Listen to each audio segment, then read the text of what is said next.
Good afternoon, everyone. My name is Brynn St. Clair. Today I will be presenting on my research about the racial other, specifically on stereotypes found in Rodgers and Hammerstein's Oklahoma. Before we begin, I would just like to say that this research was supported by funding from the Undergraduate Research Opportunities Program at the University of Utah. To fully understand what the racial other is and where it comes from, we need to first examine the trends in early American musical theater. Musical theater was one of the first truly American art forms. It was everything Americans loved. It was funny, entertaining, colloquial, and loud. And it gained traction in the States. As it gained traction, people began to take pride in it for being a sort of all-American art form. With the development of this pride, composers and playwrights responded in turn by adding more nationalism into their storylines. This nationalism was loudly encouraged by the political leaders of the time. Dr. Elizabeth Craft describes Theodore Roosevelt's view of nationalism as a prescriptive form of national allegiance which calls for citizens, old and new, to possess a fervid patriotism and keen sense of national civic responsibility. George M. Cohan, a playwright, composer, and performer around the early 1900s, gained fame and traction by writing musicals that adhered to Roosevelt's civic responsibility. He was even nicknamed the flag-waving patriot. As musicals became more and more nationalistic, the characters involved in them followed suit. A stereotype emerged against people of color, immigrants, and anyone considered to be racially other. A template for the classic American love story was born. The American love story featured a love triangle composed of three main characters. First, the hero, who happened to be American, brash, fearless, and masculine. The second member was the ingenue. She was usually pure, spunky, and feminine. And the third member was the other. The other was different, mysterious, and racially marked. We'll now take a closer look at each of these caricatures. First, we have the hero. Likely due to the popularity of formatting stories around the American dream, American love stories tend to follow a predictable format when it comes to their characters. American audiences wanted to see a strong, proud representation of what it is to be an American, so the hero was born. He is fearless, loud, overconfident, and impossibly charming. Previously, love stories featured a male hero who exemplified what it means to be proper, poised, and gracious. Americans, often criticized for their brash mannerisms, sought to exemplify what makes them American in their storytelling. The hero represents the American man in all his glory. The ingenue is maybe the most volatile of these profiles. In early American plays and stories, the ingenue is often uneducated, helpless, and in dire need of rescue. However, with the rise of the American dream, women were seen in a new light. When homesteading new land in America, women were no longer allowed to be as removed from the troubles of life as they were in many European cultures. American women were required to be tough and to labor alongside the men that worked the land. It makes sense, then, that the ideal American woman would no longer be helpless and quiet, but would be hardworking, driven, and spunky. Like the brash men, American women were often criticized for being too loud, too spunky, and too lively. This is once again exemplified in the storytelling of American authors and composers. Though sometimes expressed more blatantly than others, the other is the obvious act of stereotyping in American theater and storytelling.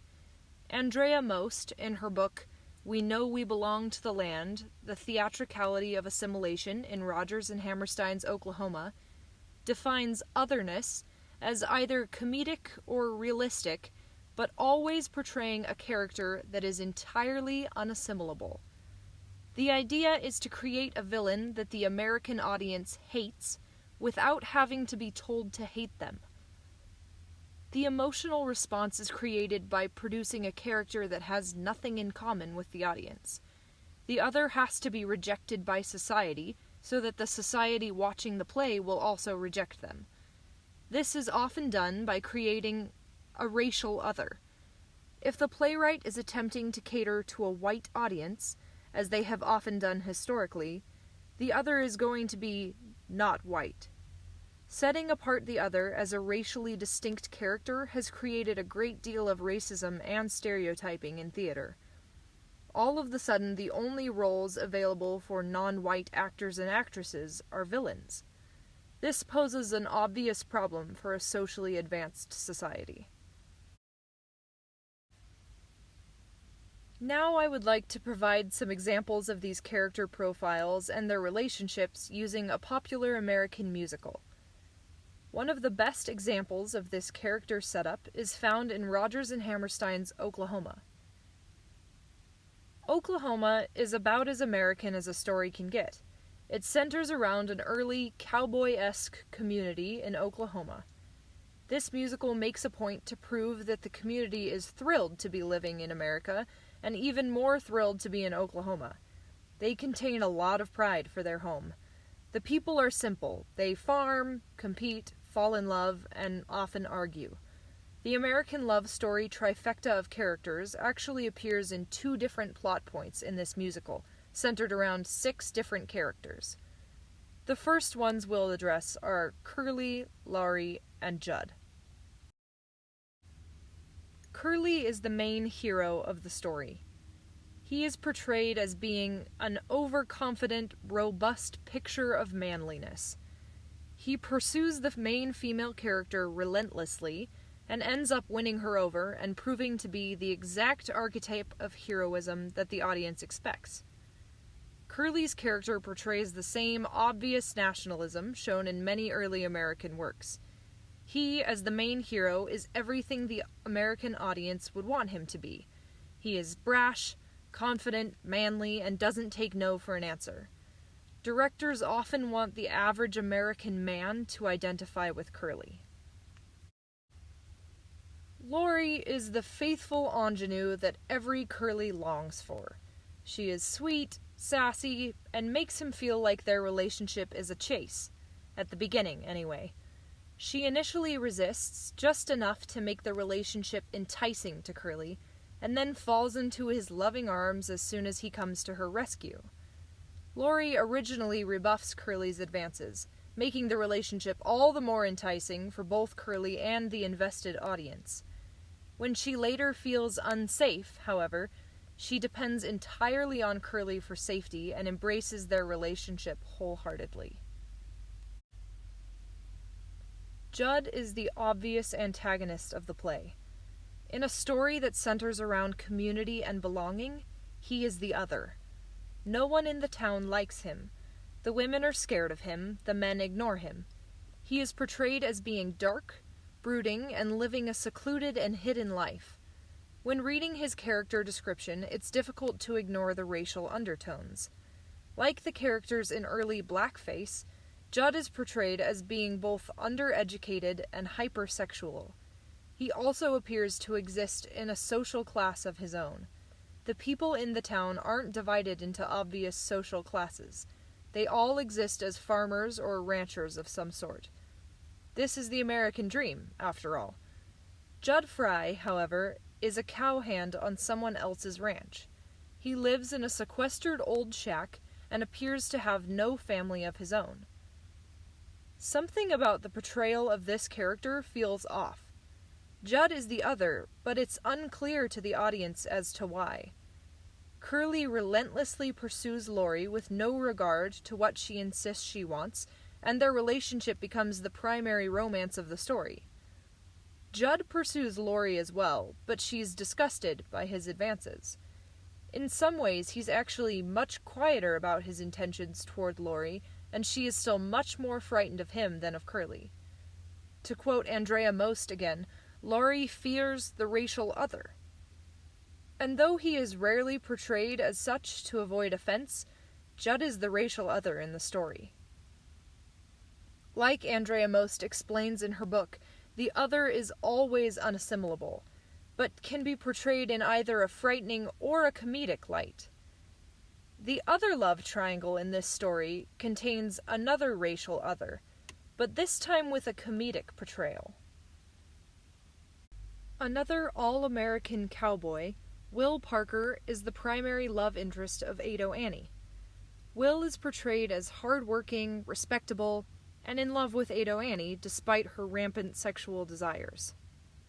Ado Annie is Will Parker's love interest and a primary point of comedic relief in the musical. Ado Annie expresses her unwillingness to say no to any man that asks for her love. She represents female sexuality and desire in a way that portrays it as blasphemous and comedic. Annie and Will's entire love story centers around him always having to rein her in and win her back. Will represents the sensible part of Ado Annie's affection. The racial other in their story, Ali Hakim, represents the hypersexual desire for attention. Ali Hakim is a peddler who appears to be traveling through town at the time of the story. He is set apart as the only explicitly non-white character in the entire musical. He is said to be Persian and is often portrayed as a racial caricature of what white Americans might imagine a Persian man to be. In fewer words, he is the other. He is hypersexualized, like Judd Fry, but unlike Judd, he is portrayed in a comedic light instead of a frighteningly antagonistic one. An interesting connection between Judd Fry and Ali Hakim as the others in the story is their perceived intelligence. In order for them to feel entirely other, they are portrayed as being unintelligent. This addition also adds comedic relief to both of their roles. Judd Fry is simple and thus easily manipulated. In one song, Curly attempts to convince Judd that his life would be better if he killed himself. Judd experiences such little connection to the people in the community that he considers killing himself to receive compassion from the people around him. Though this sounds like a morbid scene, it is often played as comedic.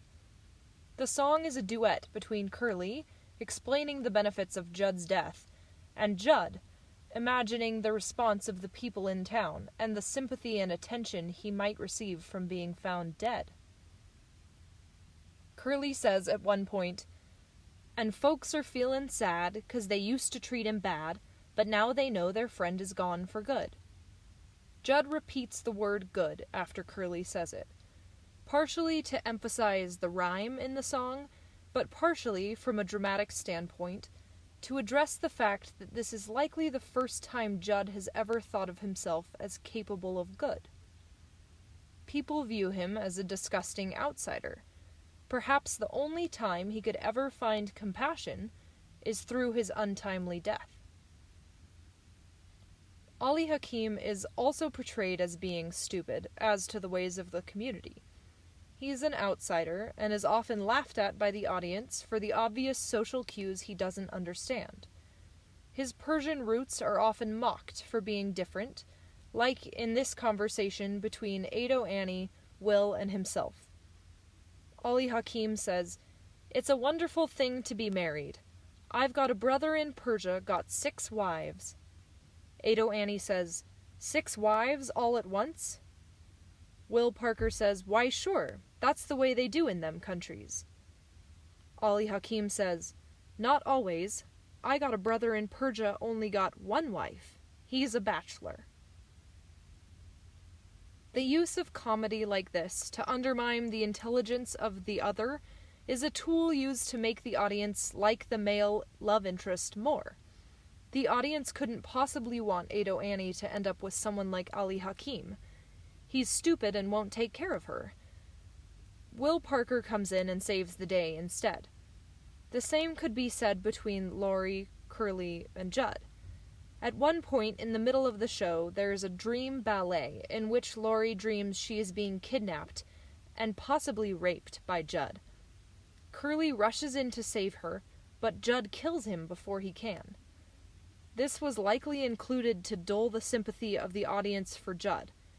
After singing a song like Poor Judd is Dead, the song in which Curly tries to convince Judd that his life would be better if he committed suicide, after hearing a song like that, and hearing the whole cast talk about their disdain for and distrust of Judd, the audience likely starts to sympathize with him as the underdog. The moment he is portrayed as dangerous, however, the audience once again cheers for Curly with fervor. My research for this semester focused on discovering information about early American musical theater by reading and cataloging old newspapers. Dr. Elizabeth Kraft, my mentor, was searching for information on George M. Cohan. I helped find and organize this information that she needed. While doing this research, I discovered patterns in how people of color were portrayed in American musical theater.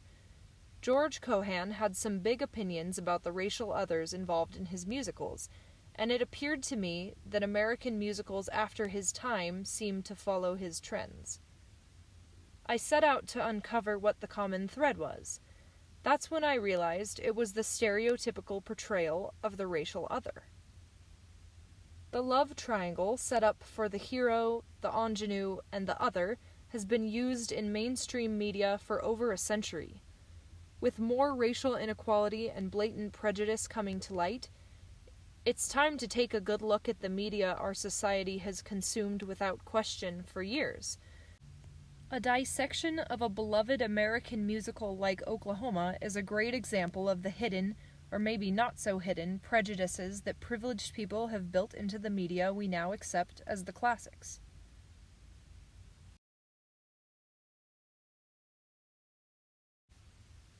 I, along with many other musicological researchers, are determined to bring to light prejudices against people of color by uncovering unknown secrets about potentially problematic works. Thank you for listening to my research today. I'd like to give a special shout out and a special thanks to Dr. Elizabeth Kraft for working with me, and to the Office of Undergraduate Research at the University of Utah.